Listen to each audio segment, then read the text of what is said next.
Let's jump right into the story that was dominating the headlines yesterday. This was everywhere. It started Monday afternoon. I saw it starting to break, and then it was all coverage all day long on Tuesday.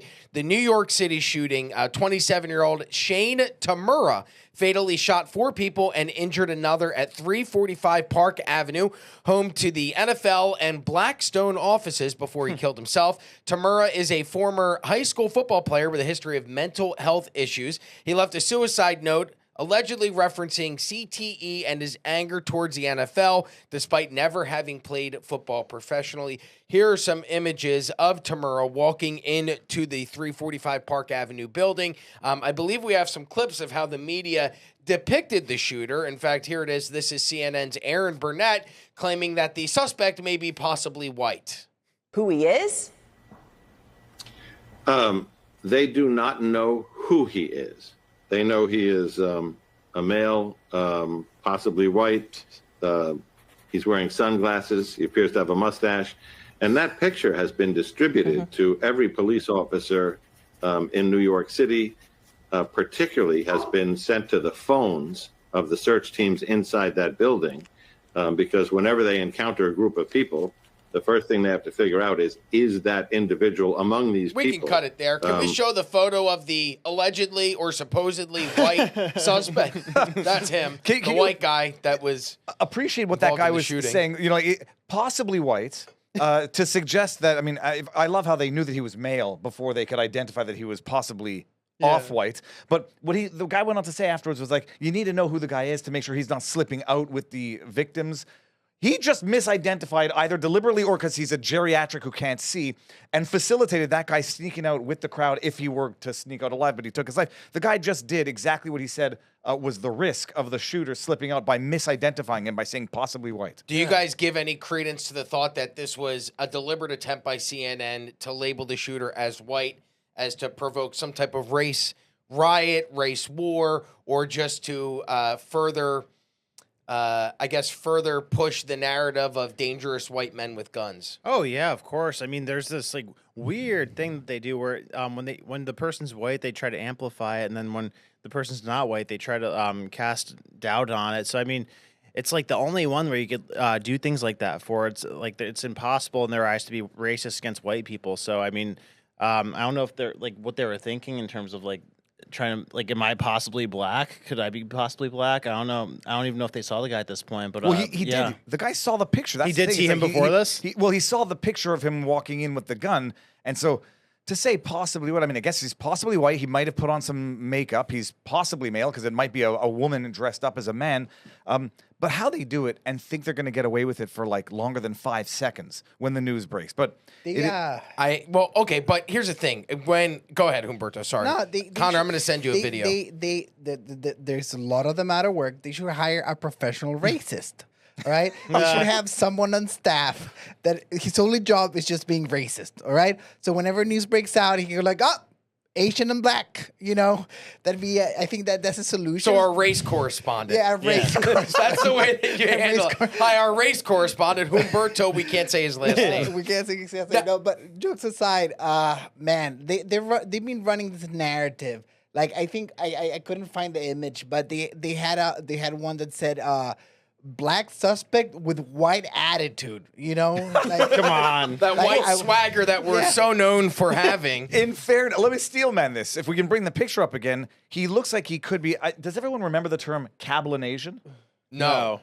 Tiger Woods, unless I'm going totally crazy, they called it Blasian. No, it was Black Asian. Caucasian, Asian, Black American, Cablinasian. Unless I'm making this memory up.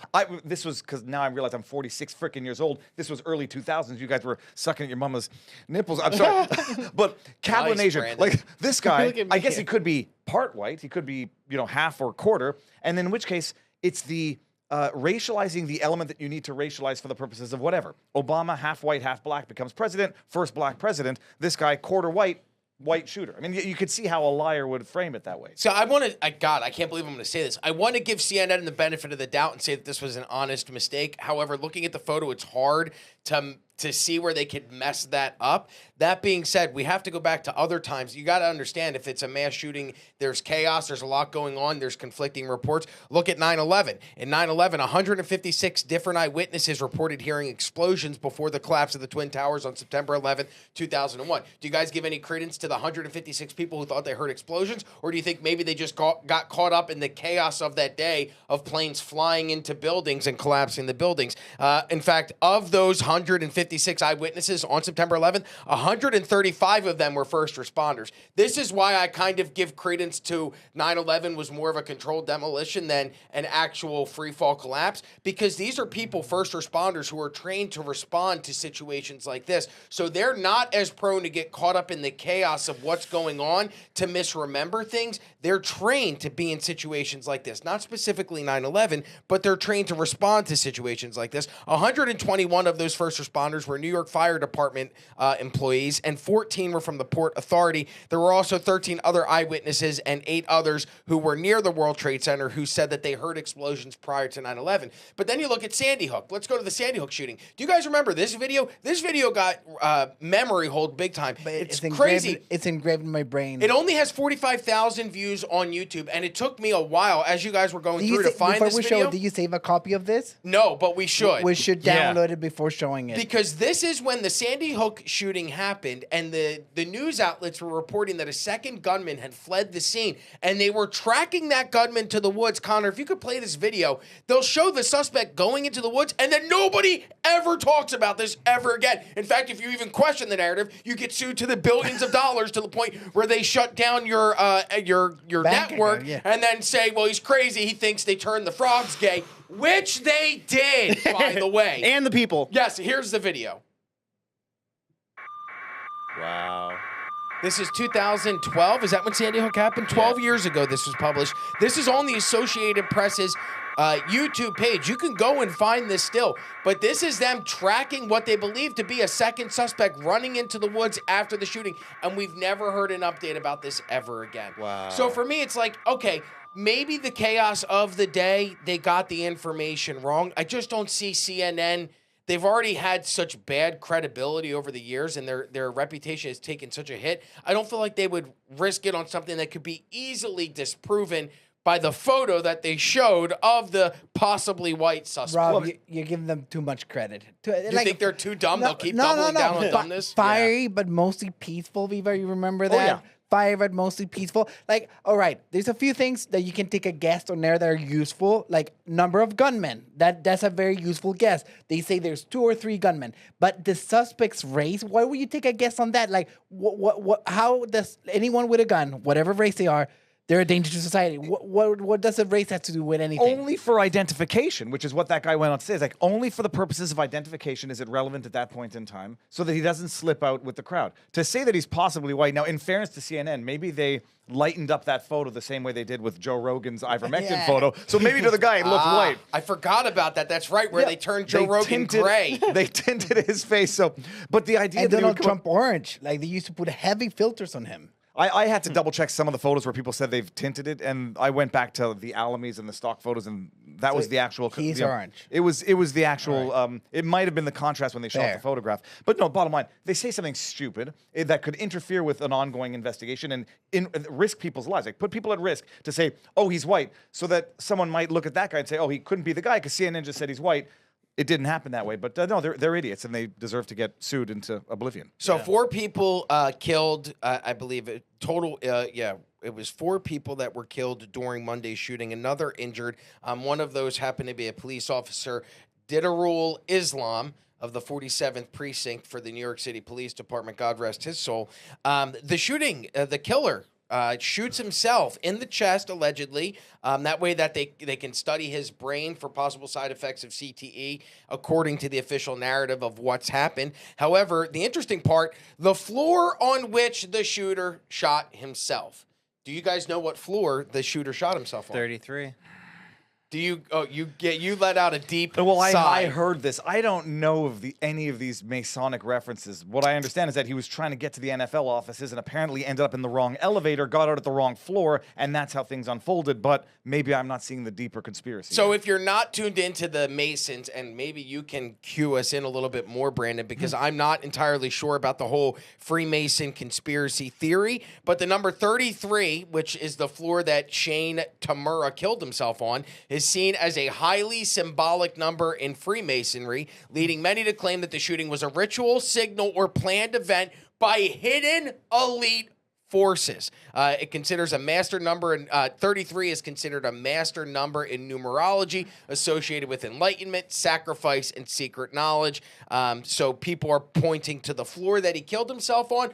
Also, one of the victims involved in the shooting, Wesley LaPartner, was a Blackstone executive who was killed during Monday's shooting. Some users on X are claiming that the shooting was a precision engineered termination of LaPartner, who is a senior Blackstone executive and the CEO of its real estate income trust, orchestrated, they're saying, according to people on X, that this shooting was orchestrated by a deep state or powerful elites. Do you guys give any credence to any of the nonsense that I just spouted? Yeah, I think the numerology stuff might be like a little bit of a stretch, but I definitely think that whether it's for the politics side of it or for the direct hit, like I think that's entirely possible, because I think that the ability to control people or to manipulate people into doing things like this, super realistic. It's definitely a thing that they could do. And the way they like just let him in like that, there's something weird with that. And I want to know more about that, like how he was able to like walk up to the building with a gun in a state that you aren't allowed to have guns in, and walk past security, got like all the way up to the 33rd floor.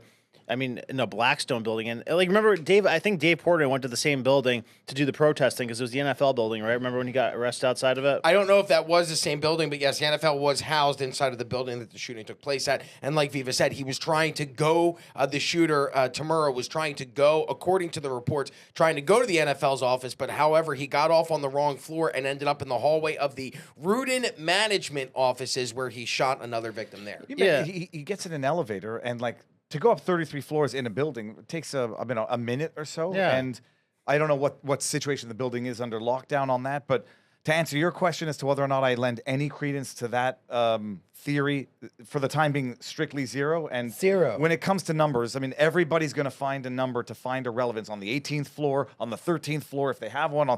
And does everybody, like the ADL, do you guys know this? Yeah. I mean, the website that they have for hate on display, the numbers database. 100% is a hate symbol. 109, 110 is a hate symbol. 12 is a hate symbol. 13 is a hate symbol. 14 is a hate symbol. 88's a hate symbol. 18 is a hate that. symbol. Amazing. 18, L'chaim, is a hate symbol, but for different reasons. on. So, no, zero credibility for that. What about the conspiracy number theory. 911? Does that have Look, any I type always, of whenever it's symbology? 9/11 on a watch or a clock, You make I a wish? No, I always notice it. It's like that. I always try to like, and when I'm jogging on a treadmill, I try to not look at the frickin' countdown timer when it's on that. But we lived through that, so that is like ingrained in our DNA. But no, zero. There's a pretty, this is a pretty well documented case of a madman manifesto cross-country road trip for a Masonic thing. I mean, I would imagine they would pick someone who has some sort of ties to Masonology, whatever it is called. But no, zero for that. What about coercion, No. though? Well, like the Boston bomber, like supposedly, allegedly, the FBI coerced that guy into the doing... Tsarnaev brothers?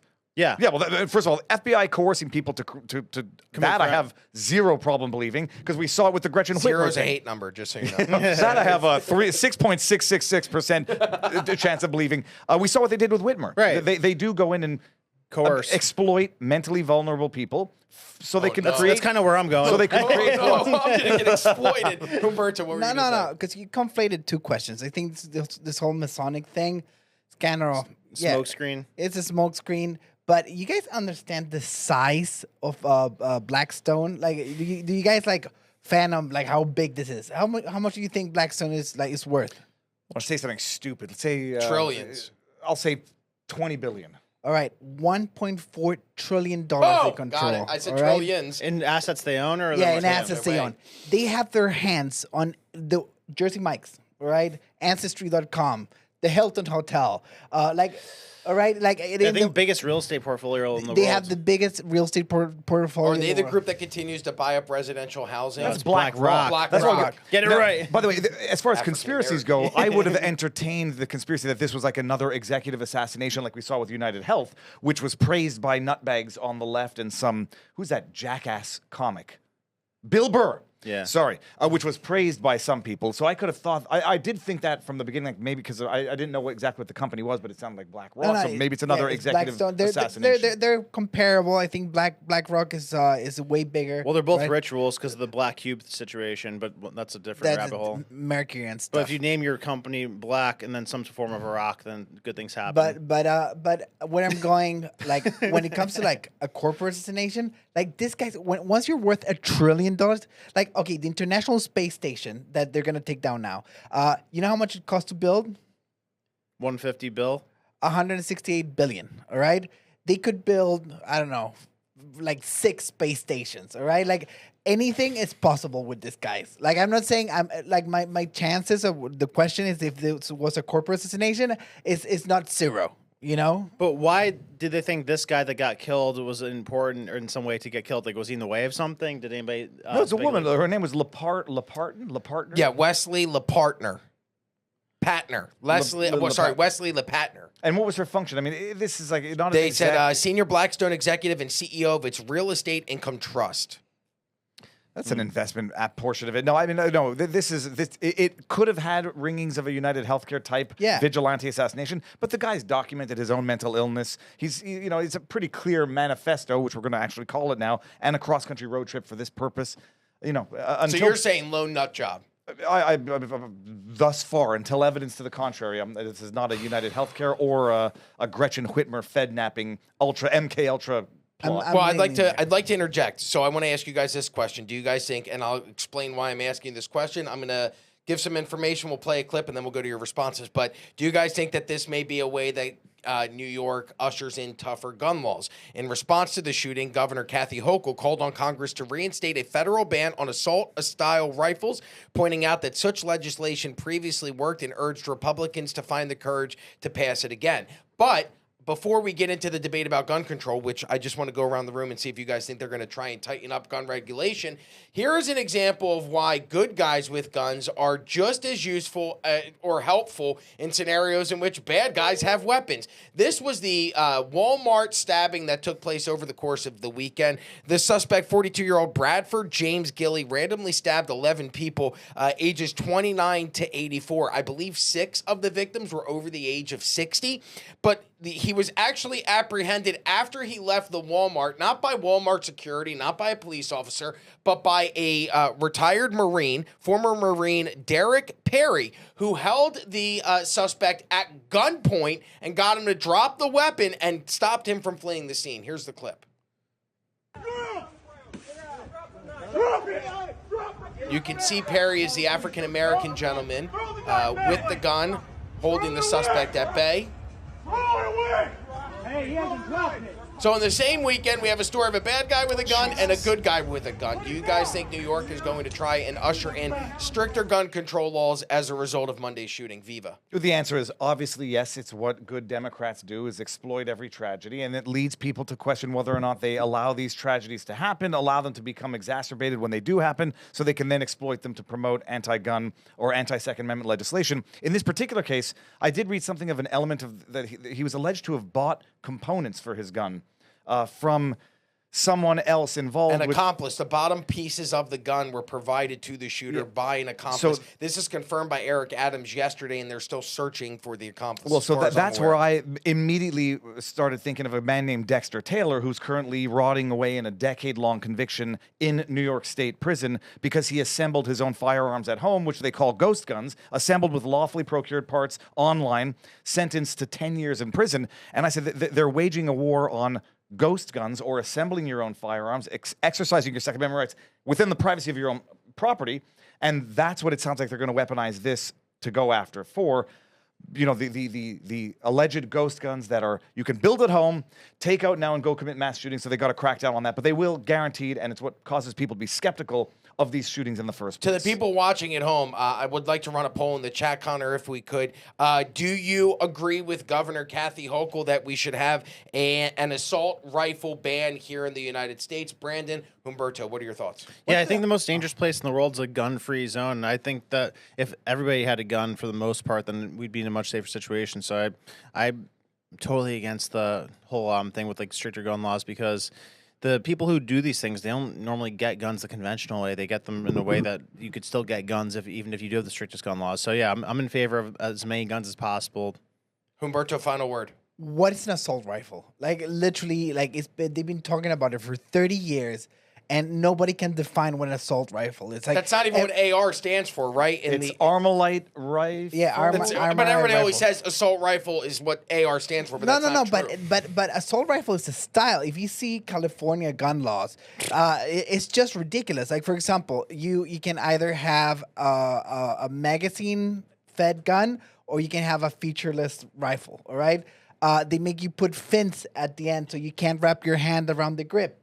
You have to literally like put the magazine, like they have a special, like you get guns and then you have California spec guns because when Democrats start making, like personally, all right, I think every gun law is illegal.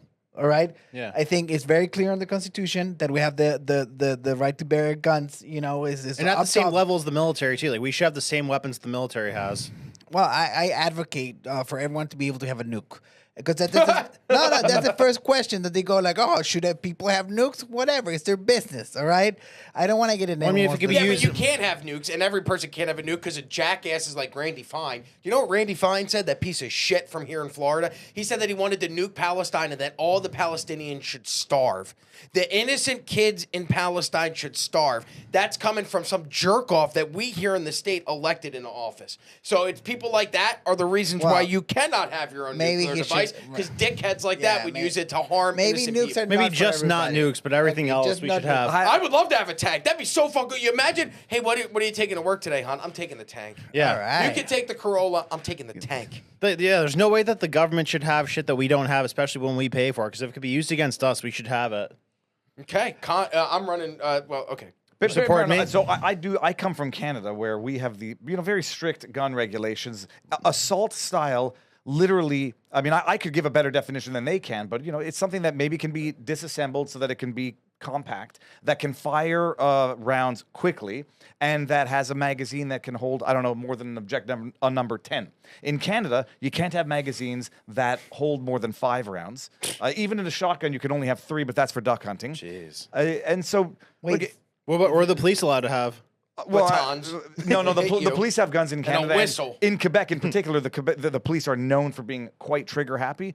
But no, they're going to use it to go after. They're going to use it to promote more restrictions, as if that was the case in the first place. But that story out of Michigan, except the man with the gun was not in the store and used it to detain the individual, not neutralize them while they were in the process of random stabbing attacks.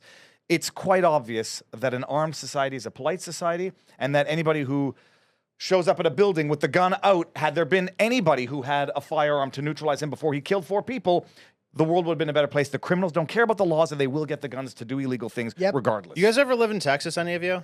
I visited for when Alex Jones had his trial. I was there for 2 weeks to follow it. Yeah. What a delightful place. I lived in Fort Worth for a year, and like literally even down to like the little details of in the parking lot of a shopping center, like every cart's put away. You walk around the store, people have their guns in their hip, and like nobody messes with anything. Everybody's polite to each other. So it's like that unspoken bond of like, yeah, I'll fuck you up if you mess with me, but I'm gonna be polite to you because that's how we roll here. But in places like New York, everybody's mean to each other. Everybody's nasty. People are like confrontational because it's like there's not that threat of lethality if you act out of line. All right. Well, we have to move topics. But can I add one kicker? Go ahead, quickly. Mom Danny. All right. Like, how convenient is to have like a big, violent, display of these things when they're trying to get Mom Danny out of the race. I almost think this worked against him. You think? Well, yeah. Well, Mamdani's on record for saying nobody should have guns, and then he goes and has his freaking wedding in Uganda, has armed security guards at a compound, a typical lavish socialist. compound, Yeah, by the way, in typical Uganda, socialist. which I guess that's like, I don't know. I've never been to Uganda, but I got to imagine a lavish compound in Uganda is like a lavish compound in Hialeah. No, it's not exactly the nicest of neighborhoods. No, it's actually this is the opposite. This is in a place that's only for billionaires. His parents own the property. He's a typical. But he's against billionaires. He's a typical commie. Yeah, nobody should have the money except for him, and nobody should have the guns except for him. But no, he's on record for saying defund the police. But yeah, and if the guy had had his mental wellness check, none of this would have happened. They should have just called Social Yeah, bring back Security. psych wards. So if you like this clip, click right here. And if you want to see more like it, click right here. Stay angry, Patriots.